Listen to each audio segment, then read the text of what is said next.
Hello दोस्तों, नमस्कार। आज हम चर्चा करेंगे रीट के ऊपर कि रीट के पेपर जो आपको 20 दिन बाद होने वाले हैं उसके ऊपर चर्चा करेंगे कि आपकी तैयारी अब किस प्रकार होनी चाहिए ताकि आप 20 दिन के अंदर आप एक अच्छा स्कोर ला सकें, अच्छे नंबरों से उसको रीट को पास कर सकें।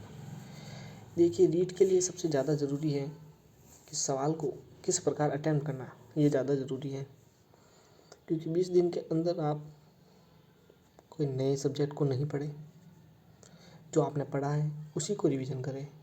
यही तरीका हो सकता है, दूसरा कोई तरीका उसके लिए नहीं हो सकता है। फिर देखिए, अब 20 दिन के अंदर आप क्या करोगे। सबसे पहले जो ज़रूरी है वो होता है PYQ, यानी कि जो पुराने साल के प्रश्न पत्र हैं उनको हल करें, उनमें किस प्रकार के सवाल आए हैं और उन सवालों को किस प्रकार से अटेम्प्ट करना है, ये ज़्यादा ज़रूरी है। देखिए, एग्ज़ाम आपकी नॉलेज से ज़्यादा कहीं ज़्यादा ज़रूरी ये है कि आप सवाल को कितना अंडरस्टैंडिंग करते हैं, यानी सवाल को किस तरह से समझते हैं और किस प्रकार उसके आंसर देते हैं। तो आज से हम 20 दिन के लिए क्या शुरू कर रहे हैं, PYQ सीरीज, जिसमें जितने भी 2022 के, 2018, 2016 जो भी रीट एग्ज़ाम हुए हैं उनके जो भी पेपर होंगे और उनमें जो PYQs हैं उनको हम सॉल्व करेंगे ताकि हमारे आने वाले रीट में हम इसका काफ़ी फ़ायदा मिल सके। फिर आगे देखते हैं, अब शुरू करते हैं अपने PYQ सीरीज़ को, जिसमें पहला सवाल देखेंगे आप।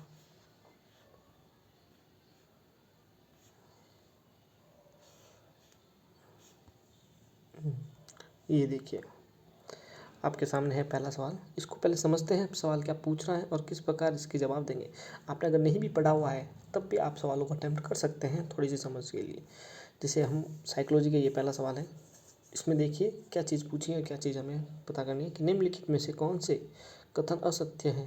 पहली चीज़ आपको क्या देखनी है, कौन सा कथन असत्य है, ठीक है ना। अब पहली चीज़ को देखते हैं, यह समझना जरूरी नहीं है कि प्रत्येक बच्चा अद्वितीय है। भाई एक चीज़ बताइए, हर बच्चा जो होता है वो क्या होता है, एक अद्वितीय होता है।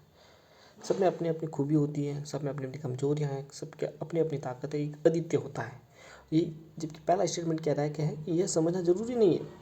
ऐसा तो ही नहीं भाई, हमें ये बहुत ज़्यादा ज़रूरी है कि हम हर एक बच्चे को क्या समझे, अद्वितीय, तभी तो हम उसके हिसाब से उसको पढ़ा पाएंगे। तो यानी पहला आंसर एक तो हो गया, कथन ये असत्य है, पहला कथन तो असत्य हो गया। अब देखते हैं अगला कथन, बच्चा एक एकीकृत पूर्ण रूप से विकसित होता है, यानी एकीकृत रूप से वो पूर्ण रूप से विकसित होगा। बिल्कुल सही जवाब, ये कथन एकदम सही है कि हाँ, एकीकृत रूप से पूर्ण विकसित होगा। फिर देखिए अगला सवाल में कि विकास के एक पहलू में किसी समस्या की दूसरों को प्रभावित करने की संभावना होती है, यानी विकास का अगर एक पहलू में किसी समस्या के दूसरे को प्रभावित करने की संभावना होती है, बिल्कुल 100% उसमें संभावना होती ही होती है। यानी हमें सिर्फ अगर एक कथन ये लगा है कि जो गलत है, अगर हम ऑप्शन की तरफ देखें तो केवल एक है जो है ऑप्शन है डी। इसका सही आंसर क्या हो जाएगा, ऑप्शन डी। अब अगले सवाल को देखिए, दूसरा सवाल क्या आ रहा है, तब होता है या होती है जब परिपक्वता और अनुभव के कारण मनुष्य में क्रमबद्ध और प्रगतिशील परिवर्तन होते हैं। अब इसमें देखिए दो तीन चीज़ें आपको ध्यान रखना होगा, चीज़ को समझिए आप कि एक तो है परिपक्वता और अनुभव, दूसरा है क्रमबद्ध और प्रगतिशील परिवर्तन होना चाहिए। प्रगतिशील परिवर्तन का परिवर्तन को समझिए, यहाँ परिवर्तन कौन सा है, प्रगतिशील, ठीक है ना। और क्रमबद्ध से यानी एक लगातार लगातार क्रम से चल रहा है। परिपक्वता और अनुभव के कारण उसका इफेक्ट होता है। अब अपने पास जो ऑप्शन है हम उन एक एक ऑप्शन को अगर आप देखें यहाँ रख रख के कि उसके हिसाब से क्या होता है। अगर मान लें हम यहाँ रखें वर्दी, कि वर्दी तब होती है जब परिपक्वता और अनुभव के कारण मनुष्य में क्रमबद्ध प्रगति से परिवर्तन होता है। क्या परिपक्वता और अनुभव के कारण हमारी वृद्धि हो रही है क्या, नहीं, ऐसा नहीं है। क्या हम अपने वृद्धि जो है क्या अनुभव के कारण होती है हमारी, कि अगर हमारे पास अनुभव नहीं होगा तो हमारे पास वृद्धि नहीं होगी, हमारी शरीर की जो वृद्धि होगी, शारीरिक बनावट है वो नहीं होगी क्या, ऐसा बिल्कुल नहीं, उससे कोई लेना देना नहीं है, ठीक है। अब दूसरी चीज़ है शारीरिक बदलाव, या देखिए शारीरिक बदलाव, वो ये वर्दी वाली बात कर रहा है, वर्दी की बात कर रहा है। शारीरिक बदलाव के अनुभव से होते हैं क्या, नहीं होंगे, बिल्कुल भी नहीं होंगे। तो दोनों ही कथन गलत हो गई है, तो दो एलिमेंट्स हो गया। अब यहाँ देखिए दो कथन, एक है विकास और एक है मानसिक परिवर्तन, दोनों को समझते हैं। देखिए एक तो है मानसिक परिवर्तन, ये कह रहा है केवल मानसिक परिवर्तन कह रहा है, और एक कह रहा है विकास, क्या कह रहा है, विकास। तो देखिए विकास के अंदर ही क्या आता है, मानसिक परिवर्तन, यानी विकास के अंदर ही तो आता है शारीरिक परिवर्तन होना, मानसिक परिवर्तन होना, सारे परिवर्तन किसके अंदर आएंगे, विकास के अंदर। तो यहाँ जो होगा वो होगा विकास, यानी विकास तब होता है जब परिपक्वता और अनुभव के कारण मनुष्य में क्रमबद्ध और प्रगतिशील परिवर्तन होते हैं। तो यहाँ ऑप्शन क्या हो जाएगा, बी ऑप्शन सही हो जाएगा यहाँ एकदम। फिर तीसरा सवाल देखें। तीसरे सवाल की ओर बढ़े तो क्या लिखा हुआ है, निम्नलिखित में से कौन सी बचपन की विशेषता नहीं है। या आपने अपना बचपन देखा है तो आप बताइए कि इसमें से बचपन की कौन सी विशेषता नहीं है। प्राक टोली आयु, अगर हिंदी में समझ नहीं आता इंग्लिश में देख सकते हो, प्री गैंग एज।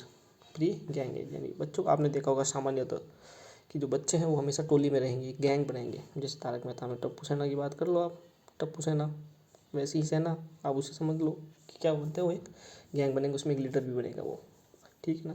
दूसरा अनुकरणीय आयु, अनुकरण मतलब कि जैसे बड़ा करेगा, जैसे बड़े करेंगे वैसे ही छोटे करेंगे, उनको देख के सीखते हैं, अनुकरण करते हैं। खिलौना आयु, खिलौना आयु तो है ही बचपन में, खेल खिलौने चाहिए हमें। सवाल करने की आयु, सवाल करने की आयु, बचपन में जिज्ञासु होते हैं बच्चे, सवाल बहुत ज़्यादा करेंगे, हर चीज़ में प्रश्न पूछेंगे, ऐसा क्यों क्यों, क्योंकि उनको समझ आती है, तब धीरे धीरे वो सवाल करने भी लगती है। यानी इसमें देखें तो सभी के सभी हैं, इसलिए इसमें कोई ऑप्शन आपके लिए नहीं था, यहाँ बोनस अंक दिया गया था, इसका भी ध्यान रखें। यानी आपको सवालों को समझना है, आपको अगर नहीं भी पढ़ा हुआ है तब भी आप सवालों को अच्छे से कर सकते हैं साइकोलॉजी के अंदर। हाँ, एक आध कोई परिभाषा की बात अलग है, बाकी तो सवालों को आप समझ के ही कर सकते हैं कि हाँ ये सवाल हो सकता है, क्योंकि यहाँ बाल मनोविज्ञान की बात की, ना कि पूरी साइकोलॉजी की बात कर रखा है, ठीक है ना। तो बालकों के जो मनोविज्ञान है, यानी बालक का जो बचपन है, उस हिसाब से आपको सवालों के जवाब देने हैं, बालक कुछ सोच के। अगला सवाल देखिए, प्रकृति और पोषण विवाद निम्नलिखित में से किससे संबंधित है। प्रकृति और पोषण विवाद इनमें से किससे संबंधित हैं। आनुवांशिक एवं वातावरण, व्यवहार एवं वातावरण से, वातावरण और जीव विज्ञान से, या वातावरण एवं पालन पोषण से। देखिए प्रकृति और पोषण का विवाद इनमें से किससे संबंधित होगा। एक प्रकृति की बात कर रहा है, एक पोषण का विवाद की बात कर रहा है। तो प्रकृति की बात है तो वातावरण तो आएगा आएगा भाई, तो वातावरण यहाँ पे भी है, यहाँ पे भी है, यहाँ पे भी है और यहाँ पे भी है। चलो अब बात करते हैं आनुवांशिकी की, व्यवहार की या पालन पोषण की। तो पोषण का जो विवाद होगा वो किससे होगा, आनुवांशिकता से। क्या होगा, आनुवांशिकी एवं वातावरण। ये सवाल आपका एकदम सही होगा। क्या होगा, आनुवांशिकी और वातावरण, ठीक है ना। फिर अगले सवाल की तरफ बढ़ते हैं।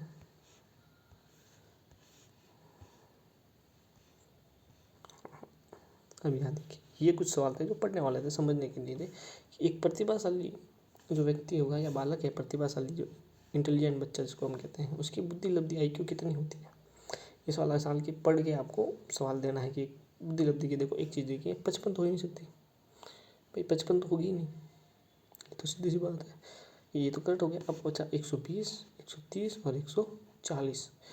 इन सब में से जो सबसे ज़्यादा है वो उसकी IQ है। एक तरह से देखें तो क्या होगा, 140। क्या हो जाएगा, 140। ये उसकी IQ होगी 140।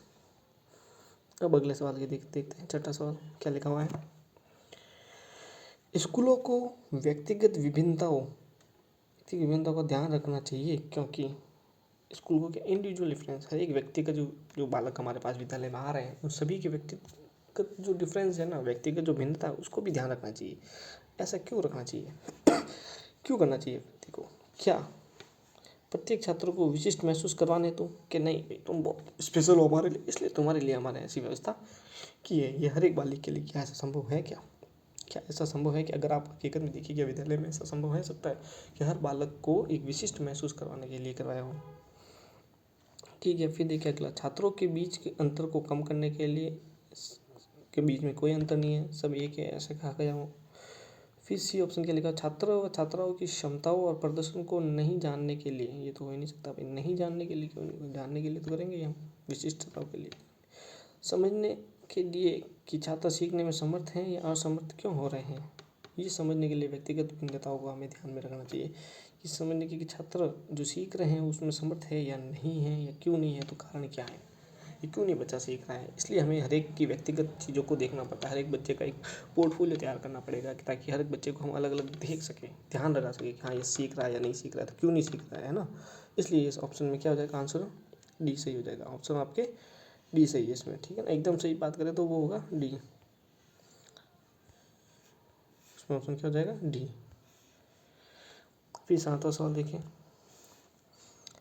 16 वर्ष का आयु बच्चा बुद्धि लब्धि परीक्षण में 75 अंक प्राप्त करना है, IQ में 75 अंक प्राप्त करता है, तो उसकी मानसिक आयु क्या हो सकती है। तो उसके देखिए 75 अंक, 16 साल का बच्चा है, 75 अंक प्राप्त कर रहा है, 75 अंक प्राप्त कर रहा है 100 में से, उसकी बुद्धि लब्धि ठीक ठाक होगी, एकदम भी उसकी कमज़ोर भी नहीं कह सकता, मध्यम जो IQ होगी, तो इसमें लिए मध्यम में जाएंगे तो 12, इसका ऑप्शन हो जाएगा डी।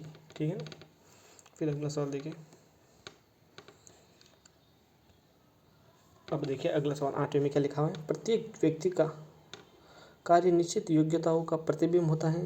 किसी विशेष कार्य को करने की में व्यक्ति अपनी समस्त मानसिक योग्यताओं में से कुछ को प्रतिदर्श के रूप में चुनाव कर लेता है। ये सिद्धांत किसने दिया था? ये याद होगा आपको, फैक्चुअल चीज़ है जो आपको पढ़नी ही पड़ेगी, इसके लिए कोई समझ की बात नहीं, ऐसे सवालों को आपको पढ़ना ही पड़ेगा। और ये जो संबंध है, अगर बात करें कि प्रत्येक व्यक्ति का किसी कार्य निश्चित योग्यता का प्रतिबिंब होता है, ये हमने किसने कहा था?